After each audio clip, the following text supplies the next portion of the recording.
Em 1945, o terror internacional soprou do Oriente e do Ocidente. Ninguém que visse o rosto sombrio da besta jamais seria apaziguado pelos chavões dos anos vindouros: liberdade, igualdade, democracia, a irmandade do homem, direitos humanos. Revilo Oliver disse que quando ele veio para Washington D.C., em 1945, ele estava totalmente confiante de que o povo americano logo expulsaria os traidores do governo, de uma vez por todas, certeza de que, quando descobrissem sobre a traição judaica que os levará à guerra, exigiriam sua justa retribuição.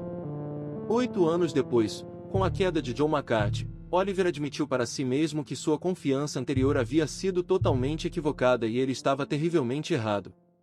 Antes da Segunda Guerra Mundial e durante a maior parte de suas lutas, George Patton fora uma pessoa principalmente apolítica. Ele tinha um amor, um interesse, uma vocação: a guerra. Quando a guerra estourou, ele não a viu como uma forma de derrotar os maldosos nazistas, ou libertar os judeus, ou dar um golpe pela liberdade. Ele viu isso como uma maneira de se envolver novamente na única coisa que importava para si, a coisa que o obcecava: a guerra. O que acordou Patton de seu sono político foi quando ele deu um tapa em um soldado que estava se esquivando do dever. Não tardou e a imprensa já estava retratando-o como um ogro cruel e tirânico. E não demorou muito mais para ele perceber o poder da mídia em moldar os eventos, nem para identificar a mídia como dirigida por judeus. Patton desprezava Eisenhower como burocrata e bajulador. E quando Eisenhower impediu Patton de vencer o Exército Vermelho em Berlim, ele mais do que o desprezou. Ele começou a ver que alguma conspiração estava acontecendo. Uma conspiração que se contentou em entregar milhões ao terror implacável dos soviéticos. Uma guerra pela liberdade humana, de fato. Quando ele finalmente conseguiu chegar a uma Berlim já pacificada, sua educação se tornou completa. Ele viu pela primeira vez que este não tinha sido um jogo de guerra ou uma causa patriótica valente. Isso tinha sido terror internacional. A primeira pista para o grau de consciência de Patton foi sua reação aos judeus que viu. Para a maioria hoje, acostumada a 75 anos de propaganda e doutrinação implacáveis, a visão de judeus magros após a guerra provoca uma compaixão enorme e ilimitada. Aqui está a derradeira vítima, eles pensam, o símbolo mais urgente da desumanidade do homem para com o homem. Patton, que os viu pessoalmente, teve uma reação totalmente diferente. A visão dos judeus deslocados o encheu de repulsa, o repeliu profundamente. Ele os considerava sub-humanos e se opunha ao cuidado e atenção dispensados a eles. Sua visão do Exército Vermelho também era negativa. Ele os chamou de bárbaros e notou que eles cambaleavam bêbados pela cidade.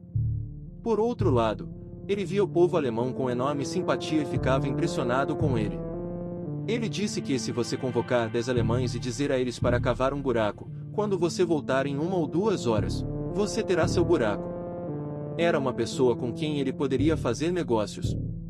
Este era um povo nobre, um povo que valia a pena salvar. Ele viu imediatamente que havíamos lutado contra o exército errado. Ele entendeu que o grande almirante Dönitz, o sucessor de Adolf Hitler como chefe de Estado da Alemanha, havia dito antes da rendição do Terceiro Reich. Ele viu que os britânicos e os americanos não lutam pelos interesses de seus próprios povos, mas pela difusão do bolchevismo.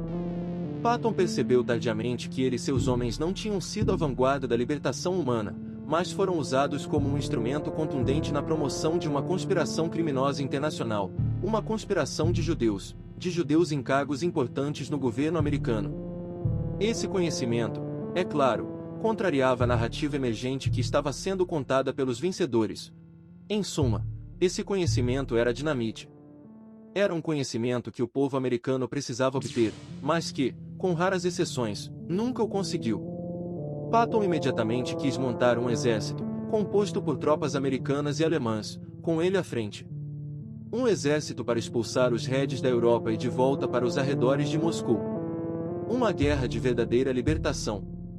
Quando souberam desse plano, os chefes militares olharam para Patton como se ele tivesse 3 olhos. Mas, na verdade, era apenas ele quem via com clareza. Só ele não estava escravizado por um inimigo perigoso e traiçoeiro. Quando Patton ouviu falar dos planos de julgar a liderança alemã por crimes de guerra em Nuremberg, ficou lívido. Isso ia contra todos os valores que ele tinha. Ele não via os alemães como maus de forma alguma, mas sim como o inimigo de honra que ele acabará de derrotar. Julgá-los em uma farsa de um julgamento quase judicial por acusações forjadas e por crimes, que nem mesmo existiam em qualquer estatuto ou lei, em qualquer lugar, apenas meses antes seria um exercício sórdido e desonroso, experimentá-los seria macular a guerra que acabará de ser travada. Isso ia completamente contra o antigo código de guerreiro do qual ele era o principal expoente. Isso ofendeu seu senso saxão de jogo limpo. Estava subentendido. Ele já havia se manifestado contra os esforços de desnazificação, ele não via razão para purgar esse já grande povo de seus melhores homens. Ele sabia que na batalha adiante tais homens seriam necessários. Se ele tivesse vivido para aprender sobre o plano morgental para subjugar e desindustrializar a Alemanha, para manter o povo alemão de joelhos, isso teria confirmado o que ele já sabia, que os judeus estavam dirigindo o governo americano. George Patton tinha enorme prestígio, tremenda coragem, carisma sem fim e uma boca que era irrefriável. Tivesse a bola de fogo de raiva e luta, que era George Patton rolado para a América, armado com seu conhecimento recém-adquirido, isso teria sido explosivo. Mais tarde, ele teria sabido o que McCarthy descobriu, os fatos e detalhes provando que o governo Roosevelt estava crivado de comunistas judeus, os fatos que mostram que os americanos foram traídos pelas pessoas em quem confiavam. George Patton poderia ter esclarecido as coisas, para uma vantagem incalculável do povo americano. Como tal, os líderes de nosso governo corrupto e militares sabiam que ele era um perigo, ele poderia ser o responsável por derrubar tudo. Como tal, eles sabiam que ele tinha que ser eliminado. E então eles o assassinaram.